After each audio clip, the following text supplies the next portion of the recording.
যেভাবে লিখেছেন সেভাবেই পড়ছি। আমরা 3 বোন। আমি তখন অনেক ছোট, মনে হয় ক্লাস 6 অথবা 7-এ পড়ি। আমার মেজ বোন ক্লাস 3-তে অথবা 4-এ পড়তো। আমাদের ফ্ল্যাটে তখন 2টি রুম ছিল। পশ্চিম দিকের ঘরটায় আমি আর আমার মেজ বোন থাকতাম, আর পূর্ব দিকের ঘরটায় আমার ছোট বোন আর আমার বাবা মা থাকতো। আমার রুমে কোনো ওয়াশরুম না থাকায় আমরা রাতের বেলায় ড্রয়িং রুমের ওয়াশরুমে যেতাম।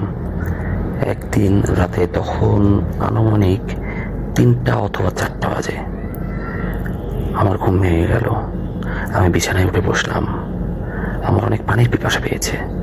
আমি বিছানা থেকে নামলাম। আমার মেজ বোন যে আমার সঙ্গে থাকে তাকে ডাকলাম না, কারণ অনেক গভীরভাবে ঘুমাচ্ছিল, এবং রুমের লাইটটাও দিলাম না। তখন আমি চুপচাপ পানি খেতে ড্রয়িং রুমে চলে গেলাম।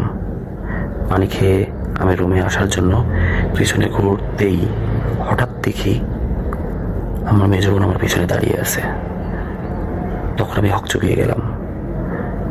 বললাম, কি তুই কখন আসলি? সে উত্তরে বলল, মাত্রই আসলাম। আচ্ছা, আর আমি তোমাকে দেখতে এসেছি, তুমি কি করো? ও, এখন চল ঘুমাতে যাই। আমার বোন বলল, আমি একটু ওয়াশরুমে যাব। আচ্ছা, আমি বললাম, তাহলে তুই ওয়াশরুমে যা, আমি শুতে যাই।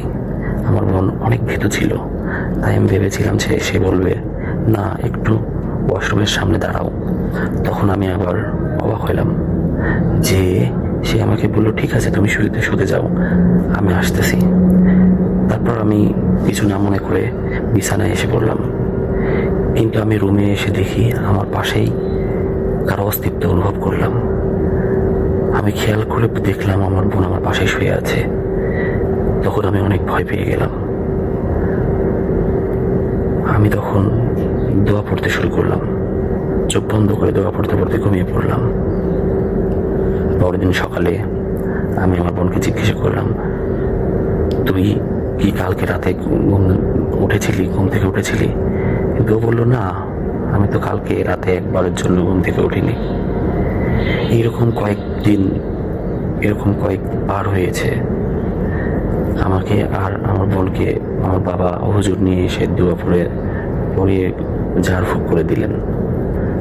তারপরে থেকে আমার জিন ভূতের একটু ভয় চলে আসলো। ধন্যবাদ।